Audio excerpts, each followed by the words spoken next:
મહત્વના સમાચાર મળી રહ્યા છે। ગુજરાત યુનિવર્સિટીના પૂર્વ કુલપતિ સામે એનએસયુઆઈનું વિરોધ પ્રદર્શન। નિર્જા ગુપ્તાના કથિત કૌભાંડને લઈને એનએસયુઆઈનું વિરોધ પ્રદર્શન। ગુજરાત યુનિવર્સિટીના પૂર્વ કુલપતિને લઈને વિરોધ પ્રદર્શન કરવામાં આવી રહ્યું છે। નિર્જા ગુપ્તાની સામે વિરોધ પ્રદર્શન કરવામાં આવી રહ્યું છે। ગુજરાત યુનિવર્સિટીના પૂર્વ કુલપતિ સામે એનએસયુઆઈએ કર્યું વિરોધ પ્રદર્શન। પૂર્વ કુલપતિની સામે એનએસયુઆઈએ વિરોધ પ્રદર્શન કર્યું છે। નિર્જા ગુપ્તા જેની સામે કૌભાંડના આરોપ લાગેલા હતા તેને લઈને વિરોધ પ્રદર્શન કરવામાં આવી રહ્યું છે। જો ગુજરાત યુનિવર્સિટીના પૂર્વ કુલપતિ હતા તેમની સામે વિરોધ પ્રદર્શન કરવામાં આવી રહ્યું છે। તેમના પર લાગેલા કૌભાંડના આરોપોને લઈને વિરોધ પ્રદર્શન કરવામાં આવી રહ્યું છે।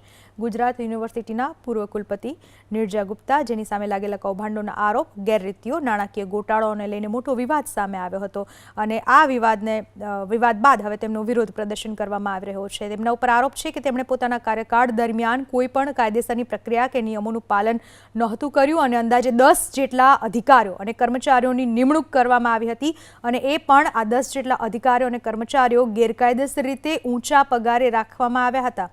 અગાઉ કામ કરતા કર્મચારીઓને હટાવીને પોતાના જે માનીતા અને નજીકના લોકો હતા એવા 10 જેટલા અધિકારીઓ અને કર્મચારીઓની નિર્જા ગુપ્તાએ નિમણૂક કરી હતી અને એ નિર્જા ગુપ્તાએ એમને જે પગાર આપવાનો હોય એ પણ 5 થી 6 ગણો વધારે એટલે કે અંદાજે 5 લાખ સુધીનો માસિક પગાર આપવામાં આવતો હતો। આ અનિયમિતતાઓને કારણે યુનિવર્સિટીની તિજોરીને આખરે 10 થી 11 કરોડ રૂપિયાનું આર્થિક નુકસાન પહોંચ્યું હતું અને બાદમાં વિવાદ બાદ આ 10 અધિકારીઓને તાત્કાલિક ધોરણે સસ્પેન્ડ કરી દેવાયા હતા। પણ આ કૌભાંડને લઈને હવે વિરોધ કરવામાં આવી રહ્યો છે। સમગ્ર ભારત દેશના ઇતિહાસમાં કોઈ પણ રાજ્યની યુનિવર્સિટીમાં ભ્રષ્ટાચારનો બનાવ ન બન્યો હોય એવો બનાવ ગુજરાત યુનિવર્સિટીમાં બન્યો છે। ગુજરાત રાજ્યની સ્થાપના પહેલા બનેલી આ ગુજરાત યુનિવર્સિટી જેમાં ઉમાશંકર જોશી જેવા કુલપતિઓ આવ્યા હતા અને એક આગવી પરંપરા ઊભી કરી હતી, પરંતુ આ યુનિવર્સિટીમાં આ સરકારે નિમેલા કુલપતિઓ દ્વારા જે પ્રકારનો ભ્રષ્ટાચાર કરવામાં આવે છે, થોડા સમય પહેલાં ઓએનજીસીના જુદા જુદા અધિકારીઓને 1 લાખથી લઈને 5 લાખ સુધીના પગાર ઉપર નિયુક્ત કરીને યુનિવર્સિટીમાં ખૂબ મોટો ભ્રષ્ટાચાર નિર્જા અરુણના માર્ગદર્શન નીચે એમના કાર્યકાળ દરમિયાન થયો। ત્યારબાદ એક બીજો ભ્રષ્ટાચાર જે સામે આવ્યો છે કે 40 કરોડ રૂપિયા જે જૈન સમાજના હસ્તપ્રતો હોય એની માહિતી એકત્રીકરણ કરવા માટે, તેનું વર્ગીકરણ કરવા માટે અને લઘુમતી બાબતોના જે કાયદાઓ છે, કાયદાના જે પ્રોજેક્ટ તૈયાર કરવાના હોય એ પ્રોજેક્ટ તૈયાર કરવા માટે 40 કરોડ રૂપિયાની ગ્રાન્ટ કેન્દ્ર સરકાર દ્વારા જે ગુજરાત યુનિવર્સિટીને મળી એ ગુજરાત યુનિવર્સિટીના કુલપતિએ પોતે પોતાની જાતને પ્રિન્સિપલ ઇન્વેસ્ટિગેટર બનાવીને પોતાના નામનું ખાતું ખોલાવીને એમાં જમા કરાવ્યા અને પોતે એમાંથી લાખો રૂપિયાનો પગાર લીધો, પોતાના માનીતાઓને લાખો રૂપિયાનો પગાર આપ્યો અને કુલપતિમાંથી જ્યારે નિવૃત્ત થયા ત્યારે જે પૈસા એમાં વધ્યા હતા એ પણ જર્મની સ્થિત પોતાના દીકરાના એકાઉન્ટમાં વ્હાઇટની એન્ટ્રી કરાવીને ટ્રાન્સફર કર્યા। આ પ્રકારનો ભ્રષ્ટાચાર ભારત દેશની કોઈ યુનિવર્સિટીમાં ભાગ્યે જ જોવા મળ્યો હશે। એ પ્રકારનો બનાવ ગુજરાત યુનિવર્સિટીમાં બન્યો છે। તો ગુજરાત યુનિવર્સિટીના પૂર્વ કુલપતિ નિર્જા ગુપ્તાએ કરેલા કૌભાંડને લઈને એનએસયુઆઈએ વિરોધ શરૂ કર્યો છે। અલગ અલગ પોસ્ટર્સ સાથે વિરોધ કરવામાં આવી રહ્યો છે। દ્રશ્યમાં જોઈ શકાય છે જેમાં નોટો ઉછાળીને વિરોધ કરવામાં આવ્યો કારણ કે પૈસાની જે ગેરરીતિ આચરવામાં આવી હતી, કૌભાંડ આચરવામાં આવ્યું હતું, માનીતાઓને પૈસા ખવડાવવામાં આવ્યા હતા, પોતે પણ પૈસા ટ્રાન્સફર કર્યા હતા। આ બધી જ બાબતને લઈને તમારા દીકરાને મોજ કરાવો, પ્રજાના પૈસેથી મોજ કરાવો, યુનિવર્સિટીના પૈસાને લઈને અને જુઓ નોટો ઉછાળવામાં આવી રહી છે, નકલી નોટો ઉછાળીને વિરોધ કરવામાં આવી રહ્યો છે। એમાં સ્પષ્ટ દેખાઈ રહ્યું છે કે લોકોનો વિરોધ, એનએસયુઆઈના કાર્યકર્તાઓનો વિરોધ આસમાને જોવા મળી રહ્યો છે નિર્જા ગુપ્તાને લઈને કારણ કે એમનું કહેવું છે કે નિર્જા ગુપ્તાએ જે પોતાના નામે એક એકાઉન્ટ ખોલવામાં આવ્યું હતું, ચાચી 420 નીકળ્યા હતો નિર્જા ગુપ્તા, એવા સાથે સાથે પોસ્ટર પણ લગાવવામાં આવ્યા અને નકલી નોટોનો થપ્પો કરવામાં આવ્યો ટેબલ ઉપર। ગુજરાત યુનિવર્સિટીમાં એનએસયુઆઈના કાર્યકરો અહીંયા પહોંચી ચૂક્યા છે અને વિરોધ કરી રહ્યા છે। નિર્જા ગુપ્તાના કથિત કૌભાંડોને લઈને વિરોધ કરવામાં આવી રહ્યો છે।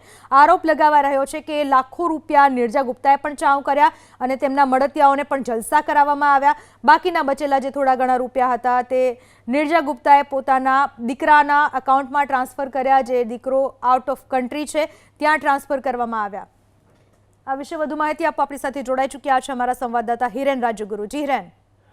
પૂનમ, પૂર્વ કુલપતિ ગુજરાત યુનિવર્સિટીના નિર્જા ગુપ્તા અગાઉ પણ અનેક આર્થિક વિવાદો આર્થિક બાબતોને લઈ અને વિવાદોમાં આવી ચૂક્યા છે, ત્યારે ફરી એક વખત નવો એક આર્થિક ગોટાળો, કથિત કૌભાંડ જેને કહી શકાય એ મુજબનું સામે આવ્યું છે.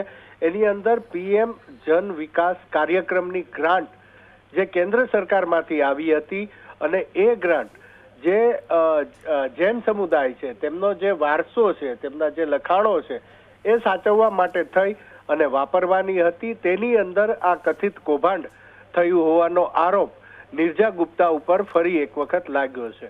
આરોપ એ રીતનો લાગ્યો છે કે નિર્જા ગુપ્તાએ જે આ કમિટી બનાવવાની હોય અને એ કમિટીના અધ્યક્ષ તરીકે ઇન્વેસ્ટિગેટરની જે નિમણૂક કરવાની હોય એ અન્ય કોઈની નિમણૂક ન કરતા જાતે કુલપતિ તરીકે પોતે જ પોતાની નિમણૂક કરી ઇન્વેસ્ટિગેટર તરીકેની અને રૂપિયા 4.20 લાખ એ પગાર તરીકે એમાંથી લીધા હોવાનો આ આરોપ તેમના ઉપર લાગ્યો છે. જોકે એ જ સમયગાળા દરમિયાન તેઓ કુલપતિ તરીકેનો પગાર પણ લઈ રહ્યા હતા. યુજીસીના નિયમની વાત કરીએ તો યુજીસીના સ્પષ્ટ નિયમ છે કે એક હોદ્દા ઉપર એક વ્યક્તિ એક જ પગાર મેળવી શકે. આ ઉપરાંત તેમણે આ પગાર મેળવ્યો, જેને લઈ અને તેમના ઉપર કૌભાંડના આરોપ લગાવવામાં આવ્યા છે. તેમણે આ જ એકાઉન્ટમાંથી પોતાના પુત્રના એકાઉન્ટમાં પણ રૂપિયા ટ્રાન્સફર કર્યા હોવાની પણ વિગતો સામે આવી છે અને એ દસ્તાવેજી પુરાવા તમામ ડોક્યુમેન્ટ પણ એબીપી અસ્મિતાના હાથ લાગ્યા છે, જેની અંદર એ બાબત સ્પષ્ટ થાય છે કે કેન્દ્ર સરકાર તરફથી પીએમજેવીકે એનએસયુ શું રજૂઆત કરી રહ્યું છે એ સાંભળીએ. એને જોવું જોઈએ કે ભાઈ આ પ્રક્રિયા વગર તો કેવી રીતે કરી શકાય. ચાલો તમે ટાવર આપવાની ના પાડો છો.